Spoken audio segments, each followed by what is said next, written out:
Do you currently, or have you ever known anyone who you consider a fool? I know I have.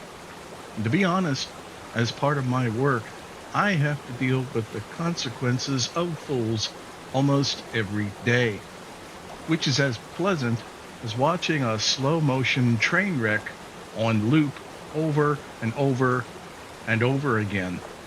Hello, my name is Ernest. Welcome. I couldn't imagine there's anyone, past or present, that at one time or another in their lives hasn't screwed up. And in my case, I can tell you it has certainly been many times, sometimes very seriously. And as I have said many times before, it almost seems like, if I actually believed in such things, acts of divine intervention, that I am here and alive today talking to you through this microphone. Now, bearing that in mind, it's one thing to screw up, but being a fool, that's an entirely different matter. Because a fool elevates screwing up to a whole new level because they specialize in repeating the same screw ups over and over. You could think of a fool as someone whose screw ups are at the PhD level. But there are a select group of people whose foolishness even surpasses that of the common fool. And they are on an entirely different level because oftentimes they're not obvious.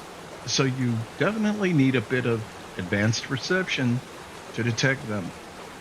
Now, of course, I'm referring to the person who is actually following, paying attention to a fool, the fool's knowledge, advice, or insight. And that, in and of itself, is what elevates such a person to a higher status fool, which I refer to as the super fool. Allow me to give you just one example.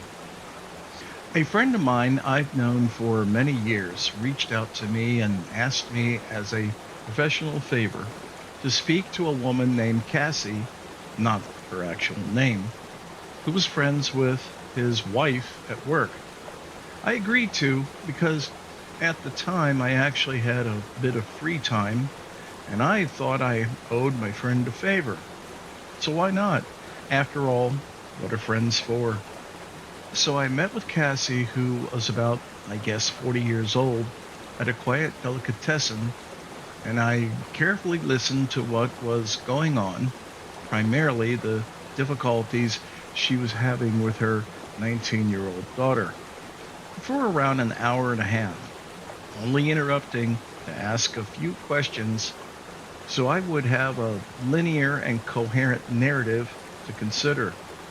Several days later, my old friend reached out to me and suggested we do lunch, which always, enjoying my old friend's company, I gladly accepted. So after a short time during lunch, my old friend brought up the subject of Cassie. Now, before I go any further, there's something important here that needs to be prefaced. Friendship to me is very important and deep, and all my friends understand that. But what many people often call their friends are very often in reality only acquaintances. And the two are actually very different things, regardless of if the people involved are aware of that or not. In the case of my friends, it is automatically understood that when I am talking about counseling matters, whatever I tell them is strictly confidential. That is one of the expectations of my friendship. So nothing is repeated to someone's friends, family members, work acquaintances, anyone. And any of my current friends who break that rule are no longer my friend. No ifs, ands, or buts. And of course, that rule is mutual. So the friend told me he had discussed the situation about Cassie after his wife had brought it up to him. He said his wife was pretty perplexed because his wife said she had asked Cassie what advice I had given her. And Cassie said that I hadn't really given her any advice. She said that she thought I was a very good listener, but when she finished telling me everything she wanted to, that all I did was give her some very polite well wishes and excused myself. Is that right? My friend asked. I said yes. And why was that? He said. I said because there was really nothing I could do for her condition. What condition? He asked. If I could just take a moment for this pitch. Here's the amazing and incredible Earnest Mann tote bag. Christ. Which can be all yours for a very reasonable donation by just clicking on the link in the description below. It's sturdy and holds a lot of ramen noodles. No, seriously, it holds a lot of ramen noodles. The condition of being a fool and a super fool. I really liked his simple one-word question. Explain. I believe this is why we have been friends for so many years, since I tend to appreciate incision. I told him the daughter was a fool, with no powers of introspection whatsoever, whose impulses were extremely and frighteningly immature, only obsessed with vanity, and constantly chasing the next new, shiny, bright thing.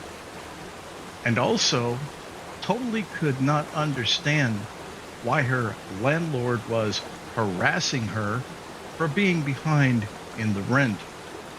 There were a million cause and effect perpetual disaster scenarios involving the daughter. But to summarize, she had all the social and internal awareness of a mildly retarded 12-year-old. But with the mother, it was even worse. Far worse.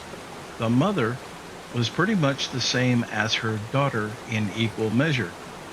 But the tragedy here was that the mother, absolutely convinced that all of her daughter's problems were caused by the world, not her daughter, and completely doubled down to defend her and absolutely enable her daughter's dysfunctionality by any means possible or necessary.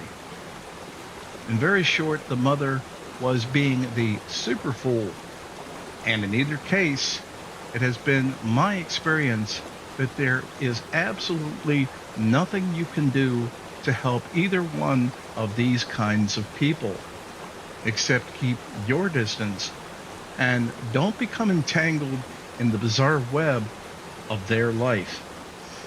So that is the reason, speaking to my friend, I basically said little to nothing and bid her farewell.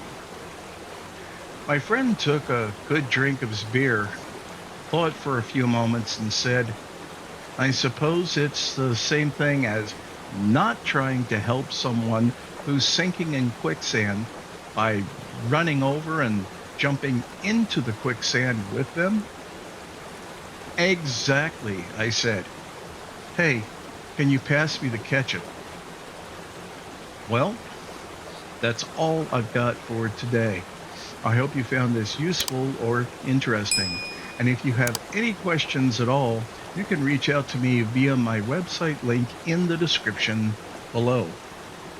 And if you really want to give me a compliment, telling a friend about the show would be the best compliment you could ever give me. Until next time, this is Ernest, and I usually, always, am.